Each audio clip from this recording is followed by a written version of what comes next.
사회문화 현상의 이해라고 하는 사회문화 1강의 내용입니다. 여기서는 일단 사회문화 현상과 자연현상을 비교를 하고 있죠. 그리고 이제 특징에 대해서 각각 설명을 하고 있습니다.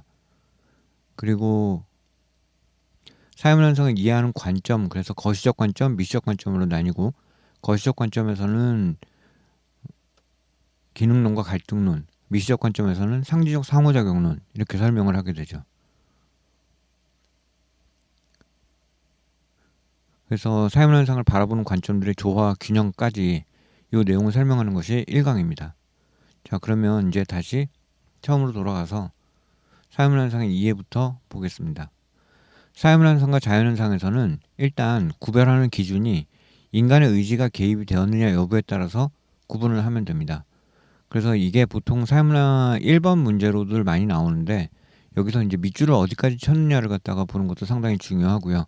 그래서 사회문화 현상인지 자연현상인지를 먼저 구분을 지어놓고, 그리고 사회문화 현상에 해당하는지 자연현상에 해당되는지 그거를 살펴보는 게 상당히 중요하다고 볼 수 있겠죠.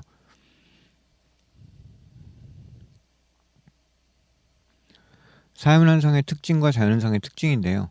사회문화 현상의 특징은 일단 가치 함축적이다 라고 하는 것이 나오죠. 가치 함축적이라고 하는 것은 가치 판단이 포함된다라고 하는 것이고요. 당위적인 규범의 반영이라는 것도 당위라고 하면 마땅히 그러해야 한다라고 하는 그런 것들을 얘기하는 것이기 때문에 이 당위라고 하는 것이 사회문화 현상의 특징으로 나옵니다. 규범적이라는 단어가 나오는데, 규범적이라는 단어는 가치 판단이 포함되어 있다라는 의미로 받아들이면 될 것 같습니다. 개연성이라는 말이 나오는데요. 개연성은 일반적으로 가능성인데 높은 정도의 가능성이라고 보면 됩니다. 그래서 확실한 것은 아니지만 웬만하면 거의 이루어진다라고 보면 되는 정도, 그 정도로 이해하면 될 것 같고, 확률의 원리라고 하는 것은 이제 확률이 높다라고 하는 의미로 받아들이면 될 것 같아서 확실성의 원리하고 대비되는 것으로 그렇게 이해하면 될 것 같습니다. 보편성이라는 말이 나오는데, 보편성은 이제 시간과 공간을 초월해서 항상 옳은 것, 진리라고도 하죠. 그런 것들을 얘기를 하는데, 사회문화 현상에서는 예외가 있을 수 있기 때문에 대체로는 보편적이지만 시간과 공간에 따라서 특수성이 공존할 수 있다라고 이해하면 될 것 같습니다. 그래서 이를테면 결혼제도는 언제 어디서나 대부분 있어 왔는데, 근데 그 결혼제도가 뭐 일부 일처제, 일처 다부제, 일부 다처제 이런 식으로 존재하듯이 상황에 따라서 또 시대에 따라서 나라에 따라서 약간 그 모습들이 다를 수 있다라는 정도의 의미로 이해하면 되겠다는 겁니다.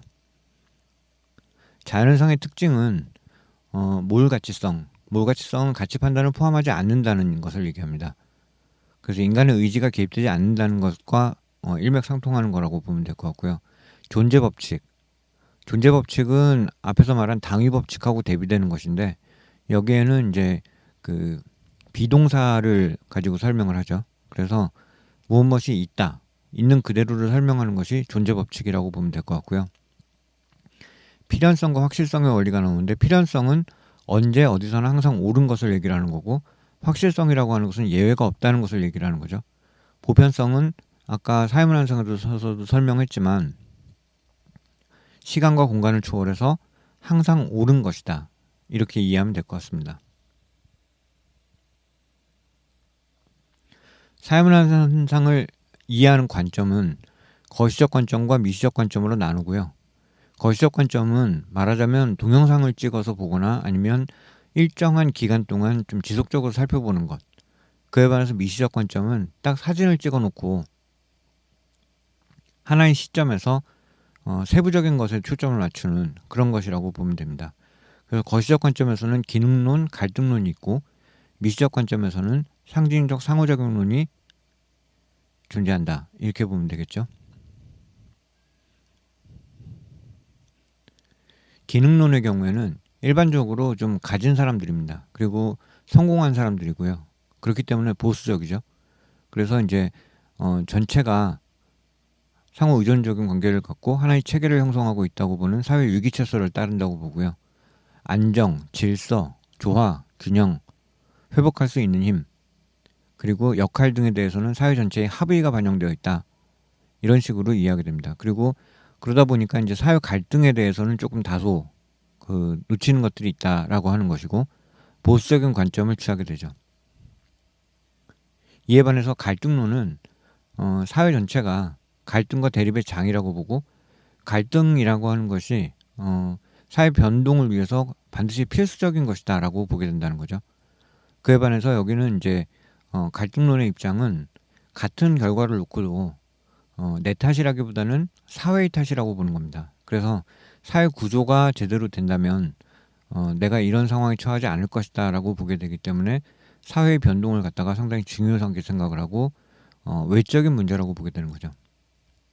그래서 사회 질서나 안정은 지배계급의 강요나 억압에 의해서 나타난다고 보고 갈등이 필연적이라고 보게 되고 그리고 사회 규범이나 제도 같은 것들은 지배계급이 자신의 기득권을 보호하고 계급을 재생산하기 위해 만들어낸 수단에 불과하다 이렇게 이해를 한다는 거죠. 한계를 보면 지배와 피지배의 관계로 단순화시키고 사회 질서와 안정의 중요성을 경시하게 된다 이렇게 이해하면 되겠습니다. 상징적 상호작용론은 주관적인 의미를 부여해서 그래서 그 언어의 상징적 의미 이런 것들을 갖다가 되게 중요하게 생각을 하죠. 그래서 어떤 언어의 의미를 갖다가 일치시켜 나가는 과정, 교육이라든가 사회화 이런 것들도 상징적 상호작용론하고 연결되는 것으로 보게 되고 이것은 계속 말하지만 미시적인 관점입니다. 그래서 미시적인 관점인지를 갖다가 좀 잘 살펴둘 필요가 있다는 거죠. 사회문화현상을 바라보는 관점들은 조화와 균형이 반드시 필요하겠죠.